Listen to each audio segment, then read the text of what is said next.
जिस ग्रंथ को आप सुन रहे हैं यह ग्रंथ महाभारत का एक अंग है।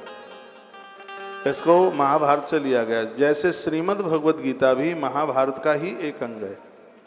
तो वर्णन है कि जैसे श्रीमद् भगवद गीता का पाठ कर लो, बहुत ध्यान से सुनिए, जैसे श्रीमद् भगवद गीता का पाठ कर लो तो पूरा महाभारत पढ़ने का फल प्राप्त हो जाता है।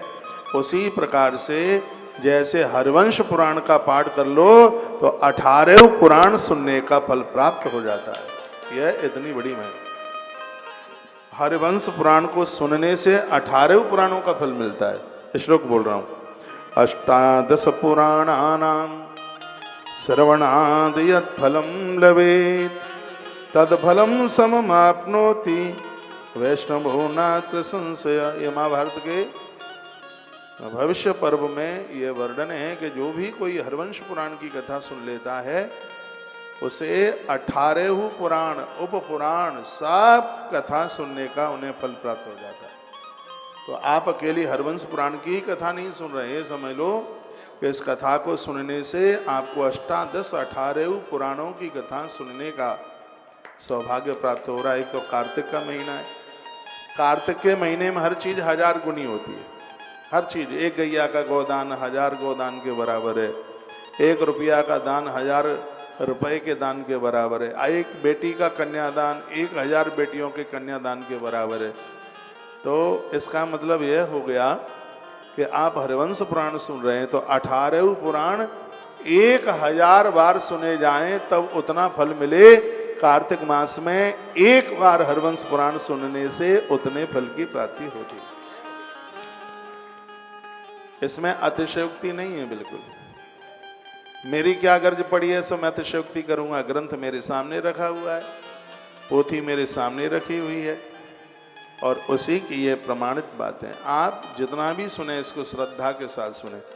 मैं तो वानप्रस्थी माता पिता को भी, वृद्धजनों को भी कहूँगा कि यह कथा आप अपने नाती पोतों के लिए, बिटिया के बच्चों के लिए आप सुनिए। वंश बेल कभी रुकेगी नहीं, ये महात्मा वैशंपायन ने यह बात कही है। राजा जन्मेजय ये बात।